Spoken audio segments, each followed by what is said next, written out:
একজন বক্তার আলোচনায় শুনেছি, যারা নামাজ পড়ে না তাদের সালাম দেওয়া যাবে না। কথাটা কতটুকু গ্রহণযোগ্য জানাবেন? না, এটা কোনো গ্রহণযোগ্য কথা নয়।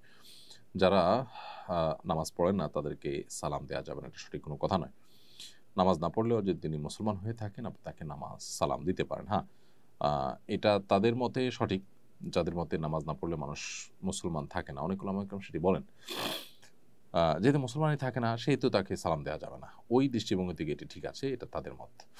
তবে বাংলাদেশের বেশিরভাগ মানুষই যেহেতু হানাফি থট ফলো করেন, হানাফি ওলামা ইকরাম এবং অন্যান্য ইমামদের মতে এটি নামাজ তরককারী ব্যক্তি যদি নামাজ তরক করছেন কিন্তু তার মধ্যে অপরাধ বোধ কাজ করে, তিনি নিজেকে মুসলমান হিসাবে দাবি করেন, তাহলে সে ব্যক্তি মুসলমান থাকে বিধায় তাকে সালাম দিবেন।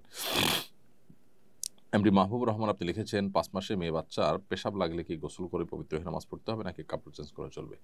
যেই কাপড়ে লেগেছে, কাপড়ের যে অংশে লেগেছে শুধু ওই অংশ ধুয়ে ফেললে নামাজ পড়া যাবে। শরীরে লেগে থাকলে শরীর সংশ্লিষ্ট অংশ যেখানে লেগেছে সেটুকু ধুয়ে নিলেই আপনি নামাজ পড়তে পারবেন।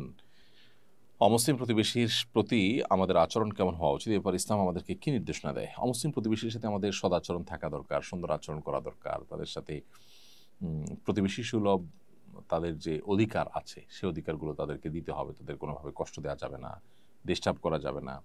তাদের সাথে আমাদের খাদ্য, খাবার, উপহার এগুলো আমরা শেয়ার করতে পারি, আদান প্রদান করতে পারি।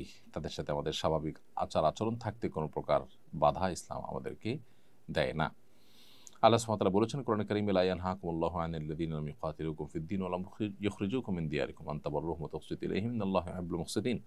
যে সমস্ত অন্য ধর্মাবলম্বীরা তোমাদের উপরে কোনো ধর্মযুদ্ধ চাপিয়ে দেয়নি, কোনো প্রকার তোমাদেরকে দেশান্তর করে ছাড়েনি, তাদের প্রতি সদাচরণ করতে, ন্যায়নিষ্ঠ আচরণ করতে আল্লাহ তাআলা তোমাদেরকে নিষেধ করেন না, বরং আল্লাহ তাআলা ন্যায়নিষ্ঠ আচরণকারীদেরকে ভালোবাসেন। সো আমরা তাদের সাথে ন্যায়নিষ্ঠ আচরণ করব, তাদের প্রতি সদয় আচরণ করব, ইসলামের সৌন্দর্য আমাদের আচরণের মধ্য দিয়ে ফুটানোর চেষ্টা করব ইনশাআল্লাহ তাআলা। এমডি আশিক বিশ্বাস আপনি লিখেছেন, আমাকে আমার বাবা মা দায়ী রাখতে দেয় না, এখন আমি কি করব? ভাই আশিক, আপনার বাবা মা যদি দায়ী রাখতে নিষেধ করেন তাহলে তাদের সেই নিষেধাজ্ঞা মানাটা আপনার জন্য জরুরি নয়, সেটি মানতে আপনি বাধ্য নন। কারণ বাবা মা যতক্ষণ পর্যন্ত ন্যায়সঙ্গত আদেশ করবে সন্তান ততক্ষণ পর্যন্ত বাবা মা নির্দেশ শুনতে বাধ্য। অন্যায় কোনো নির্দেশ করলে সে নির্দেশ তিনি মানতে বাধ্য নন। দায়ী রাখা যেহেতু ওয়াজিব, একটি ওয়াজিব তরক করতে বাবা মা নির্দেশ করছেন, তাদের সে নির্দেশ মানতে আপনি বাধ্য নন। আমিনুল ইসলাম আপনি লিখেছেন, আমার অনেক খারাপ চিন্তা আসে, দূর করার কোনো আমল আছে কিনা? ভাই আমিনুল ইসলাম, মনের মধ্যে খারাপ চিন্তা যদি আসে তাহলে সেক্ষেত্রে খারাপ চিন্তাটার ধরন কি, ধাঁচ কি? খারাপ জিনিস দেখলে খারাপ চিন্তা আসে, তাহলে খারাপ জিনিস দেখা বন্ধ করতে হবে। অনেক সময় খারাপ চিন্তা বলতে জাস্ট অহেতুক দুশ্চিন্তা আসে, ইমানদার তখন আল্লাহর উপর তাওয়াক্কুল বাড়াতে হবে। ইমানদার কখনো আল্লাহর উপর ভরসা হারাতে পারে না।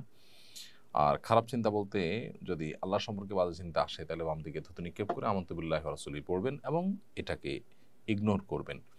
এ ধরনের চিন্তা শয়তান আনয়ন করে।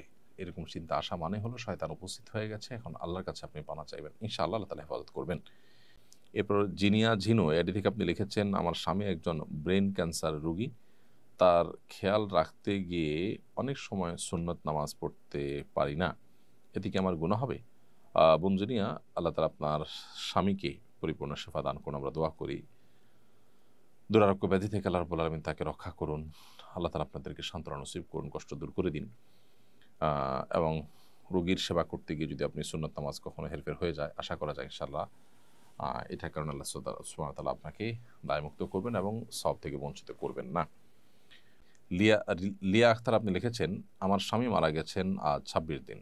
আমার ছোট ভাইয়ের বউয়ের বাচ্চা হবে, আমি কি যেতে পারবো? আপনার যেহেতু স্বামী মারা গেছে মাত্র 26 দিন হলো, অতএব আপনি 4 মাস 10 দিন পর্যন্ত নিজ অবস্থানে থাকবেন, বাহিরে একান্ত নিরুপায় না হলে যাবেন না। আপনার ছোট ভাইয়ের বাচ্চা হবে, অন্যরা যারা আছেন তারা তার টেক কেয়ার করবেন, তারা দেখবেন, আপনি এখান থেকে দোয়া করবেন এবং ইদ্যতের সময়টা আপনি অপেক্ষা করবেন।